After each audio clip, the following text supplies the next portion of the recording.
अस्सलाम वालेकुम, welcome back my channel. और जैसा कि आपने अभी आज ये न्यूज़ सुनी है कि भी बल्कि कल रात ही पता चल गया था कि दुआ ज़हरा और इनकी फैमिली को जो है वो रिकवर किया जा रहा है, इनको बाजियाब करवाया जा रहा है दुआ को। अब दुआ जो है वो तो अभी फ़िलहाल बाजियाब नहीं हुई, लेकिन इनसे मुंसलिक जो 33 लोग थे उनको ज़रूर हिरासत में लिया है लोकल पुलिस ने। उसके ख़ानदान वालों को हिरासत में लिया है, ज़हीर को भी लेंगे जैसे ही इत्तला आएगी और दुआ को भी। और सुबह सुबह मैंने एक और वीडियो देखी, मुझे क्योंकि टाइम नहीं मिला तो मुझे ये टाइम मिला है, मैं इस पर वीडियो बना लूँ। अब जैसे कि आपने मेरी पहली वीडियोस भी देखी हैं जिसमें जो मैंने इस केस के हवाले से, जो दुआ ज़हरा केस है इसके हवाले से काफ़ी वीडियोस मैंने डाली, जिसमें जुनैरा महाम ने जो हमसे झूठ बोले हैं उसको मैंने एक्सपोज किया है अपनी वीडियो क्लिप्स मुख्तलिफ लगा के कि कहाँ इन्होंने झूठ बोला और सच्चाई क्या थी। इसी तरह से ही अब इन्होंने आज सुबह एक वीडियो डाली है जिसमें इन्होंने कहा है कि जी रो भी रही हैं और कि मैं इमोशनली, ठीक है, एक इमोशंस आपके जुड़ जाते हैं किसी के साथ या किसी केस के साथ, कोई केस ऐसा होता है।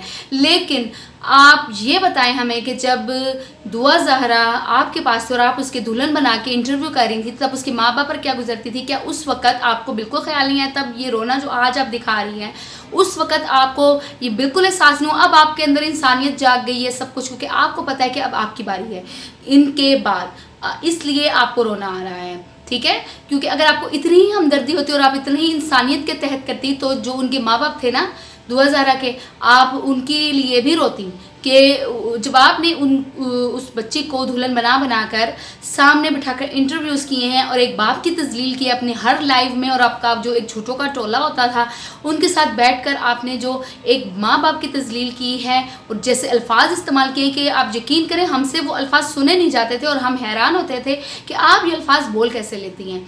और जबकि आपके बाकी भी जो एडवोकेट है और वो अच्छे पढ़े लिखे हैं आप सारे, कि आप लोगों को अल्फाज के चुनाव की तमीज़ भी नहीं है और ऊपर से आप कहते थे हम सुलह चाहते हैं। क्या सुलह इस तरह से होती है?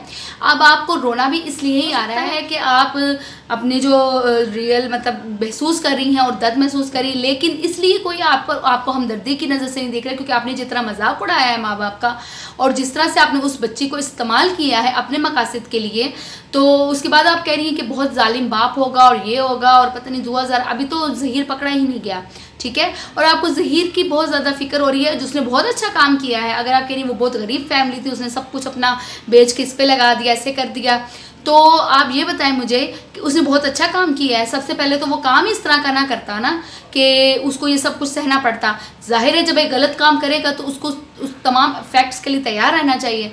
और क्यों उसने दुआ से झूठ बुलवाया कि भाई वो लाहौर आई है, ख़ुद कराची से लाहौर आई है, मतलब इस पे टैक्सी पे, जबकि वो टैक्सी पे नहीं आई थी, उसको वो खुद लेने गया था। क्यों झूठ बोले हैं इस तरह के और पूरी आवाम को बेवकूफ़ बनाया और एक हजान में मुब्तला किया है आपने भी और आपके सारे जो साथ में आपके साथी होते थे उन्होंने भी।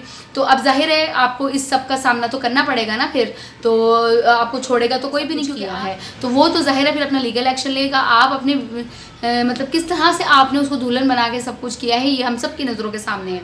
और अब जबकि उसको उनको पकड़ा गया है तो अब आपको रोना आ रहा है कि मैं यकीन माने इंसानियत के तहत अगर आप ये सब कर रही थी तो आपकी इंसानियत उस वक़्त कहाँ थी जब आपने दुआ ज़हरा के वालिदैन की तजलील की अपने टोले के साथ मिलकर, ठीक है? उन पर गलत इल्ज़ाम लगाए और हर बात झूठी कही। तो अब आपके अपने झूठों के बारे में आप क्या कहेंगी? आप मेरी पुरानी वीडियोस भी निकाल के देख लें। सबसे पहले जो आप क्रिटिसाइज़ करना शुरू किया है वो मैंने ही शुरू किया था कि आप किस तरह से क्लिप्स लगाए, मैंने इसीलिए क्लिप्स लगाए थे मैंने कि आप को एक्सपोज किया जा सके कि आप किस तरह हमें बेवकूफ़ बना रही हैं और क्या आप दूसरे यूट्यूबर्स को रही हैं कि दूसरे यूट्यूबर्स झूठ बोल रहे हैं।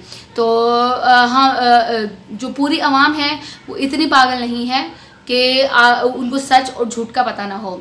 तो जैसे ही अब न्यू अपडेट आएगी हाँ मैं ज़रूर आपसे अपने व्यूज़ शेयर करूँगी। तो तब तक के लिए अल्लाह हाफ़िज़।